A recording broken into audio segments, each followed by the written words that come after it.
Никој не се нафаќа да ја урне дивоградбата пред Мавровка и на вториот тендер ниту една фирма не се пријавила за уривање на дивоградби во општината Чаир. Кој ќе биде следниот чекор на општината од кабинетот на градоначалникот Ганил, велат дека ќе се одлучува во понеделник на состанок. Но потенцираат дека не е нивна вина што никој не се пријавил.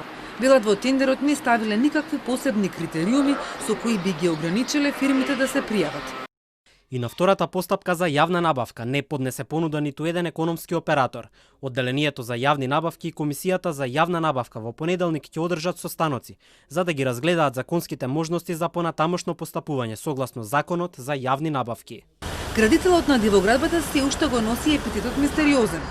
По известувањата кои полицијата ги спрати до обвинителството за тоа што преземале во врска со овој случај, обвинителите побарале дополнителни информации. Но досега не добиле одговор ниту кој е собственик на земјиштето, ниту кој е инвеститор, велат од Скопското обвинителство. Од МВР пак велат дека бараат и чекаат податоци од други институции за да му одговорат на обвинителството. По издадената наредба од основното јавно обвинителство Скопје од страна на СВР Скопје веднаш е постапено. Преземени се соодветни мерки и активности и до надлежните институции на кои што се однесуваат барањата во наредбата. Доставени се барања за достава на податоци.